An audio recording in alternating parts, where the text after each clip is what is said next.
Dear students, welcome to our channel Accountancy in Tamil. இன்னைக்கு வீடியோல 11th standard accountancy chapter 7 subsidiary books 2 உடைய exercise second sum பார்க்கலாம். Enter the following transactions in a single column cash book of Ramalingam for month of July 2017. இந்த sumல நம்ம single column cash book தான் போட போறோம். So format first நம்ம எழுதிக்கலாம். In the books of Ramalingam cash book single column னு போட்டாச்சு. Debit sideல date, receipts, LF amount rupees போட்டுக்கணும். அதே மாதிரி கிரெடிட் சைட்லயும் date, payments, LF amount rupees போடணும். இந்த மாதிரி டெப்டார் கிரெடிட்டார் சைட்ல போட மறக்க கூடாது. ஓகேவா? ஸோ டெபிட் சைட்ல நம்ம பிசினஸ்ல ரிசீவ் ஆகக்கூடிய அமௌண்ட்ஸ் எல்லாத்தையுமே நம்ம இங்க ரெசிப்ட் சைட்ல எழுதுவோம். அதே மாதிரி பேலன்ஸ் ப்ராட் டவுனையும் நம்ம ஃபர்ஸ்ட் எடுத்து எழுதிக்கணும். அண்ட் கிரெடிட் சைட்ல பேமெண்ட்ஸ் எல்லாத்தையுமே எழுதுவோம். அதாவது பிசினஸ்ல இருந்து அமௌண்ட் எதுக்கெல்லாம் வெளியில போகுதோ அது எல்லாமே பேமெண்ட்ஸ் இல்லையா? ஸோ அந்த பேமெண்ட்ஸ் எல்லாமே நம்ம இங்க கிரெடிட் சைட்ல எழுத போறோம். ஓகேவா? So first July 1 cash in hand 32,000 rupees கொடுத்திருக்காங்க. So cash in hand அப்படின்றது என்னது? Balance brought down. ஓகேவா? Debit sideல dateல 2017 July 1 அப்படின்னு போட்டு to balance brought down 32,000 rupees போட்டாச்சு அமௌண்ட்ல. July 5 received from Keerthana 5,000 rupees. அதாவது கீர்த்தனா கிட்ட இருந்து நமக்கு கேஷ் ரிசீவ் ஆகிருக்கு. ரிசீவ் ஆயிருக்கு அப்படின்னா நம்ம என்ன பண்ணணும்? ரெசிப்ட் சைட்ல போடணும். ஓகே, டேட்ல 5 போட்டுக்கோங்க. டு கீர்த்தனா அக்கௌண்ட் 5,000 rupees போட்டாச்சு டெபிட் சைட்ல. Next July 6 paid packing charges in cash 300 rupees.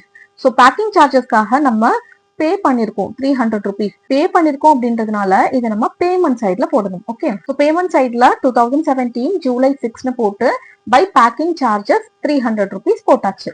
Next July 7 cash purchases 12,400 rupees கொடுத்துருக்காங்க. கேஷ் பர்ச்சேசஸ் அப்படின்றது என்னன்னா நம்ம கூட்ஸ் பர்ச்சேஸ் பண்ணிருக்கலாம், வாட் எவர் இட் இஸ், நம்ம கேஷ் கொடுத்து பர்ச்சேஸ் பண்ணிருக்கோம். ஸோ இது வந்து நமக்கு பர்ச்சேஸ் பண்றதுனால கேஷ் நம்ம கிட்ட இருந்து வெளியில போகுது இல்லையா? அதனால இதை நம்ம பேமெண்ட் சைட்ல போடணும். 12,400 rupees. July 7 by purchases 12,400 rupees payment சைட்ல போட்டாச்சு. Next July 8 sold goods for cash 2,600 rupees கொடுத்துருக்காங்க. ஸோ நம்ம கூட்ஸை சேல் பண்ணிருக்கோம், அதுக்கு நமக்கு கேஷ் ரிசீவ் ஆகிருக்கு. ஓகேவா? அப்ப இதை நம்ம ரெசிப்ட் சைட்ல போடணும். ரெசிப்ட் சைட்ல ஜூலை 8 டு சேல்ஸ் அக்கௌண்ட் போட்டு 2,600 rupees போட்டாச்சு. Next July 10 paid salary to manager in cash 7,000 rupees கொடுத்துருக்காங்க. ஸோ நம்ம பே பண்ணிருக்கோம் சேலரி, சரியா? அப்போ இது எங்க வரும்? பேமெண்ட் சைட்ல வரும். பேமெண்ட் சைட்ல July 10 by salary account 7,000 rupees போட்டாச்சு. Next July 11 paid to Bala 3,000 rupees கொடுத்துருக்காங்க. ஸோ பாலாக்கு நம்ம பே பண்ணிருக்கிறதுனால இதையுமே நம்ம பேமெண்ட் சைட்ல தான் போடணும். ஸோ பேமெண்ட் சைட்ல ஜூலை 11 பை பாலா அக்கௌண்ட்னு போட்டு 3,000 rupees போட்டாச்சு. Next July 12 purchased goods from Bose 2,500 rupees கொடுத்துருக்காங்க. இங்க பர்ச்சேஸ்ட் கூட்ஸ் ஃப்ரம் போஸ் அப்படின்னு தான் கொடுத்துருக்காங்க. நம்ம கேஷ் கொடுத்து பர்ச்சேஸ் பண்ணிருக்கோம் அப்படின்றது இங்க எதுவுமே மென்ஷன் ஆகல. ஸோ இது வந்து கிரெடிட் பர்ச்சேஸ். ஓகேவா? கிரெடிட் பர்ச்சேஸை நம்ம கேஷ் புக்ல போடக்கூடாது, அதனால இந்த என்ட்ரி நம்ம எடுக்கக்கூடாது. Next July 24 cash deposited into bank through CTM 4,000 rupees கொடுத்துருக்காங்க. அதாவது கேஷை நம்ம பேங்க்ல டெபாசிட் பண்ணிருக்கோம் சிடிஎம் வழியா. ஓகேவா? கேஷ் டெபாசிட் மெஷின் வழியா நம்ம என்ன பண்ணிருக்கோம்? பேங்க்ல அமௌண்ட் வந்து டெபாசிட் பண்ணிருக்கோம். ஸோ இந்த என்ட்ரி பொறுத்த வரைக்கும் நமக்கு அமௌண்ட் பேங்க்ல ரிசீவ் ஆகுது, அதுவும் நம்மளுடைய அமௌண்ட் தான். ஆனா இந்த என்ட்ரியில கேஷ் வந்து வெளியில போகுது. ஓகேவா? கேஷ் பிசினஸ்ல இருந்து வெளியில போகி பேங்க் அக்கௌண்ட்டுக்கு போகுது.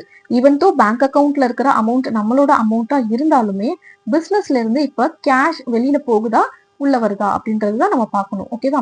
இப்ப கேஷ் வந்து வெளியில போகுது இல்லையா? அதனால இதை நம்ம பேமெண்ட் சைட்ல தான் போடணும். ஓகே, டேட்ல 24 போட்டு பை பேங்க் அக்கௌண்ட் 4,000 rupees போட்டாச்சு. July 27 withdraw cash from bank 2,000 rupees கொடுத்துருக்காங்க. கேஷ் வந்து நம்ம பேங்க்ல இருந்து வித்ட்ரா பண்ணி எடுத்துட்டு வரும். அப்போ பிசினஸ்குள்ள கேஷ் வந்து என்டர் ஆகுது. பிசினஸ்குள்ள கேஷ் என்டர் ஆகுது அப்படின்னா பிசினஸ்க்கு அது ரெசிப்ட் தான் இல்லையா? அதனால நம்ம ரெசிப்ட் சைட்ல இது போடணும். ஸோ ரெசிப்ட் சைட்ல ஜூலை 27 டு பேங்க் அக்கௌண்ட் போட்டு 2,000 rupees போட்டுக்கணும். Next July 31 paid office rent in cash 6,000 rupees கொடுத்துருக்காங்க. ஸோ பெய்ட் ஆஃபீஸ் ரெண்ட் அப்படின்னா என்னது? நம்ம ரெண்ட் பே பண்ணிருக்கோம். ஸோ பே பண்ணிருக்கிறதுனால நம்ம இதை பேமெண்ட் சைட்ல போடணும். டேட்ல 31 போட்டுக்கோங்க. பை ஆஃபீஸ் ரெண்ட் அக்கௌண்ட் போட்டு 6,000 rupees அமௌண்ட்ல போட்டுருங்க. இப்ப நம்ம எல்லா என்ட்ரிஸுமே போட்டு முடிச்சாச்சு. டெபிட் சைட்ல இருக்கிற இந்த 4 ஃபிகர்ஸையும் ஆட் பண்ணோம்னா நம்மளுக்கு 41,600 rupees வருது. அண்ட் கிரெடிட் சைட்ல இருக்கிற இந்த ஃபிகர்ஸ் எல்லாத்தையும் நம்ம ஆட் பண்ணோம்னா 32,700 rupees வருது. ஸோ 41,600 rupeesல இருந்து 32,700 700 rupees நம்ம மைனஸ் பண்ணிட்டோம்னா பேலன்ஸ் நம்மளுக்கு 8900 rupees வரும். இதுதான் நம்மளுக்கு பேலன்ஸ் கேரி டவுன். ஓகேவா? ஜூலை 31 போட்டு by balance carry down 8900 rupees credit சைட்ல போடணும். ஓகேவா? இப்போ நமக்கு ரெண்டு பக்கமும் 41,600 rupees வந்துடும். ஸோ ரெண்டு பக்கம் நமக்கு டேலி ஆயிடுச்சு.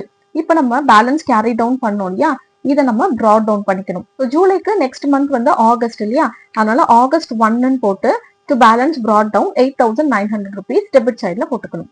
ஸோ இந்த சம் உங்களுக்கு கிளியரா புரிஞ்சிருக்கும்னு நினைக்கிறேன். இந்த சம்ல ஏதாவது டவுட்ஸ் இருந்துச்சு அப்படின்னா கண்டிப்பா கமெண்ட் செக்ஷன்ல கேளுங்க.